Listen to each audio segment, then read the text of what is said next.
Traição, gente engraçada, gente que não tá nem aí com nada, e líderes carismáticos que enganam os outros com promessas de vida fácil. Apesar de ser a receita perfeita para um bom filme da Disney, na verdade eu tava apenas descrevendo mais um dia na Praça dos Três Poderes. O Rei Leão, com todas as suas camadas e personagens, pode ser uma ferramenta bastante útil na hora de entender todos os meandros da política do nosso querido Brasil. Se você ficou confuso com essa comparação, por sorte o canal Infiltrados está aqui para darmos uma olhada juntos nessa história. Então já deixa o seu like para não esquecer, inscreva-se, ative o sininho para receber todas as notificações, são vídeos todos os domingos lá mais ou menos pelas 8 horas, e lógico, compartilhe com aquela galera que gosta de cultura pop e o Rei Leão, assim como você. A gente se vê logo depois da vinheta.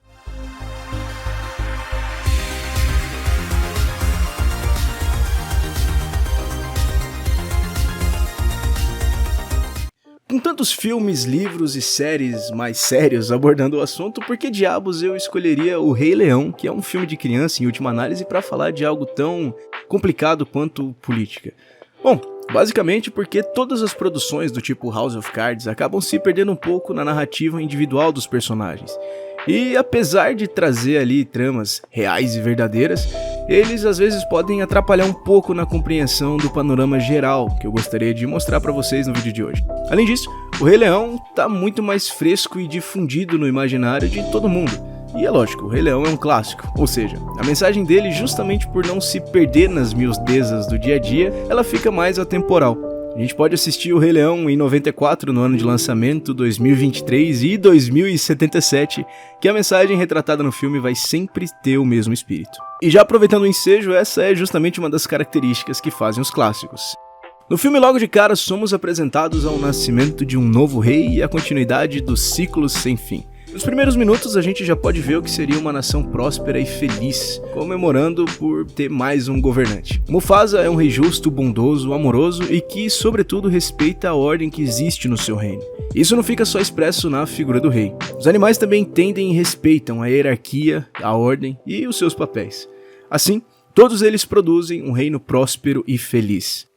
Já do outro lado da moeda nós temos o cemitério dos elefantes. Nesse outro território ocorre o contrário. Temos um governante invejoso, covarde e mentiroso, juntamente com seus governados, as hienas, que justamente por causa da ausência de qualquer sentido de ordem em seu território, a fome, escuridão, disco da Xuxa sendo rodado ao contrário, enfim, tudo que não presta. E só com esses primeiros minutos do filme a gente já pode chegar a uma conclusão que, apesar de parecer muito simples, tem faltado muito nos dias de hoje. O governante nada mais é do que um reflexo do seu povo. Nós brasileiros sempre rechaçamos os nossos políticos e com muita razão. Mas no final do dia eles são apenas brasileiros com poder. No contexto do filme, as hienas nunca aceitariam ser governadas por alguém justo e bondoso como Mufasa, que quisesse que elas mudassem e, enfim, virassem hienas melhores. Já os animais nunca aceitariam ser governados pelo Scar, um desgraçado maldito que quer acabar com tudo. Isso em circunstâncias normais, obviamente.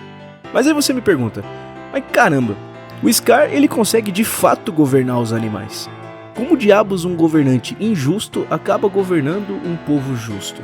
E eu te respondo, tá lembrado do ciclo sem fim? Pois é, aquilo é basicamente a estrutura de todos os reinos que vieram antes do Mufasa, do Simba e de tudo mais. Se alguém quiser surrupiar o poder, vai ter que levar embora todo o ciclo e todas as tradições que existem naquele lugar. E é exatamente isso que o Scar faz. Só que não dá pra você destruir algo que as pessoas sabem que é bom. Sério, imagina só o Scar tentando convencer o Rafiki a arregaçar com todo o reino do Mufasa. Lógico que não ia colar. E como diria a dupla de poetas Gino e Geno, macaco velho não põe a mão na cumbuca. Mas parece que Leão novinho sim. A cena da morte do Mufasa, além de ser a mais traumatizante da infância de muita gente, também marca a quebra desse ciclo tão precioso. O Simba não só ficaria sem o seu pai, mas também ficaria distante de todo o seu passado. Esqueceria de quem ele era e de tudo aquilo que sua linhagem representava. Por ser jovem e inexperiente, qualquer ação mais enérgica faria com que ele se dobrasse muito mais fácil. Para que qualquer investida sinistra seja bem sucedida, ela deve sempre atacar o elo mais fraco da corrente, que nesse caso é a juventude representada pelo nosso querido Simba. Juventude essa que é o período mais fácil pro cara cair no engodo de qualquer tipo de personagem satânico. Mais uma vez, Vale mencionar o nosso querido amigo Anakin. Esse negócio de romper com o passado é uma técnica tão boa que foi usada pelo Zé Bigode no seu tempo, queimando tudo quanto era tipo de livro considerado impróprio para a audiência. Assim que o Simba foge, ele conhece de longe os personagens mais engraçados da trama, Timão e Pumba, que apresentam para ele o estilo de vida Hakuna Matata, que é basicamente se desprender de responsabilidades, aproveitar o dia, aquele carpe diem maluco, e não se preocupar com nada além dos seus próprios prazeres. E sabe quem teve uma vida parecida e quase se lascou por causa disso? Nosso querido amigo do estúdio vizinho, também felino, o Gato de Botas, que por acaso tem um vídeo meu analisando toda a sua trajetória aqui no canal. Clica aí no cardzinho pra ver. Esse estilo de vida, apesar de parecer inocente, não é muito diferente do que era promovido pelas hienas. Até porque foi justamente esse estilo de vida que conseguiu anestesiar o Simba. Enquanto ele desfrutava do seu tão gostosíssimo Hakuna Matata, seu povo estava se estrupiando na mão do Scar. E quando aqueles que têm as ferramentas, a disposição e os meios para impedir uma catástrofe ficam nesse estado, pode ir dando adeus para qualquer tipo de esperança, meu filho, porque as coisas não estão muito boas. Não tem nada mais humilhante do que viver fugindo da sua verdadeira natureza. Sério, o bicho é um leão e tá comendo grilinho, cara. Isso é pavoroso. E no fundo, o Simba sempre soube disso. Depois de ver o seu reino devastado e o amor da sua vida decepcionado com sua covardia, ele volta para os seus amigos e tem uma conversa muito sensacional que vai definir o rumo de tudo nesse filme. Nessa cena, nossos heróis estão olhando para as estrelas. Timão e Pumba, com seus comentários mais materialistas possíveis, dizem que as estrelas não passam de bolas de gases e estão só, enfim, enfeitando o céu por lá. O Simba, resgatando o pouco que restou da sua tradição, vai um pouco mais além. Ele diz que as estrelas representam os reis do passado, que continuam olhando pelos reis do presente, iluminando o caminho como uma espécie de guia na escuridão. Timão e Pumba, lógico, casca o bico do nosso leão, que logicamente fica puto e vai pro meio do mato pra pensar. Lá ele encontra o Rafiki, que resgata definitivamente esse senso de continuidade e responsabilidade no Simba. O que nos leva à melhor cena da Disney, acho que de todos os tempos. Simba. Pai? Simba, você esqueceu de mim. Não, nunca. Você esqueceu quem você é e esqueceu de mim. Olhe para dentro de você. Você é muito mais do que pensa que é. Você tem que ocupar seu lugar no ciclo da vida. Como eu posso voltar? Eu não sou mais quem eu fui. Lembre-se de quem você é. Você é meu filho e o verdadeiro rei. Lembre-se de quem você é. Você tá doido, cara? Que cena é essa? Pode parecer um crime, mas eu mesmo, particularmente, acho essa cena mais emocionante do que a própria morte do Mufasa. Só que é lógico, não é nada mais emocionante do que você garantir sua inscrição aqui no canal. Aí a emoção vai ficar estampada na minha cara pro resto da vida. Clica no botãozinho aí, pô. Não custa nada. Agora, voltando para nossa análise, perceber o peso desse diálogo.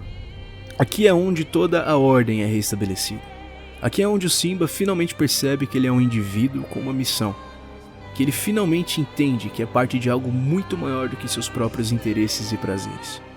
Interessante mesmo, é quando nos damos conta de que o filme mostrou essa realidade várias vezes no roteiro. Os animais que aceitaram seu papel e suas responsabilidades vivem muito mais felizes e têm todas as suas individualidades respeitadas.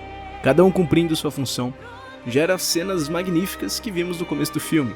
Tudo fluindo, tudo em ordem, tudo bonito, pacífico. Já as hienas que abandonaram essa ordem por achá-la tirânica demais, acabaram sendo muito mais uniformizados e sem personalidade. A total quebra de ordem fez com que eles se perdessem como indivíduos e virassem apenas ferramentas na mão de um único personagem malvado. É sério? Olha só, todas elas são iguais, sem individualidade nenhuma, coisa horrível. E as regras e imposições que o Scar exigia das hienas eram milhares de vezes mais severas do que as do Mufasa que eles tanto combatiam. É basicamente assim que gente sacana consegue chegar ao poder. Mas agora, com tudo perdido, como diabos a gente pode sair de uma situação desse jeito? Mais uma vez, vamos dar uma olhada no exemplo do nosso querido Simba. A primeira coisa que ele fez foi resgatar os valores e se lembrar dos grandes nomes que vieram antes dele. Antes de querer sair mudando tudo e todos ao seu redor, o Simba basicamente fez o que toda pessoa madura deveria fazer, que é se tornar a mudança que ele tanto gostaria de ver no mundo. Antes de cair na mão com Scar, ele teve que cair na real. Basicamente, naquele ponto do filme, ele era um grandíssimo inútil. Só sabe comer, beber e trepar! Depois de ter tomado esse choque de realidade, ele se levantou e lembrou das suas responsabilidades e foi sozinho atrás delas. Assim, o Simba consegue redimir a sua vida dedicada a si mesmo e começa a viver uma vida dedicada ao seu povo. O Simba aprende uma lição que falta em muitas pessoas hoje em dia. Não dá pra arrumar o mundo sem começar pela própria cama. Depois de tudo que nosso leão passou, finalmente ele consegue enfiar porrada no seu tio e o melhor, mostrou como a vida dedicada a si mesmo afeta as outras pessoas, a ponto dos criadores da filosofia Hakuna Matata entenderem e abandonarem esse estilo de vida. No final das contas, tudo volta ao normal e o ciclo sem fim pode continuar andando tranquilamente. Mas com todo o desenrolar desse tema, podemos aprender algumas coisas. Por mais que algumas regras pareçam muito rígidas, pode apostar que a vida sem elas é muito mais tirânica e opressiva. Mais uma vez, voltamos ao tema do primeiro vídeo aqui do canal. Sempre que alguém tenta te vender como uma vítima das circunstâncias, das regras ou do que quer que seja, no fim das contas vai acabar por te usar para garantir a sua permanência no poder. Basicamente você vai virar mais uma hiena no exército de algum lunático metido a Scar. E para que isso não aconteça, faça o mesmo que o nosso leão favorito das animações. Tire um tempo para conhecer os verdadeiros heróis que vieram antes de você. Nós herdamos absolutamente tudo à nossa volta. A língua que nós falamos não fomos nós que inventamos, a casa que nós moramos não fomos nós que construímos, nem as instituições que respeitamos não foram fundadas por nós mesmos. Muito menos a liberdade que temos para criticar tudo isso não fomos nós que conquistamos. Por isso, nada mais justo do que dar o devido crédito e conhecer o trabalho dos grandes homens e mulheres que fizeram tudo isso por nós. E assim como Simba, poder abandonar toda essa desgraceira materialista que nos cerca e poder focar nas coisas que realmente importam, que é tomar o nosso lugar nesse ciclo sem fim que nós chamamos de vida. E para citar o nosso querido amigo Isaac Newton, conseguir observar muito mais longe, estando apoiado nos ombros dos gigantes.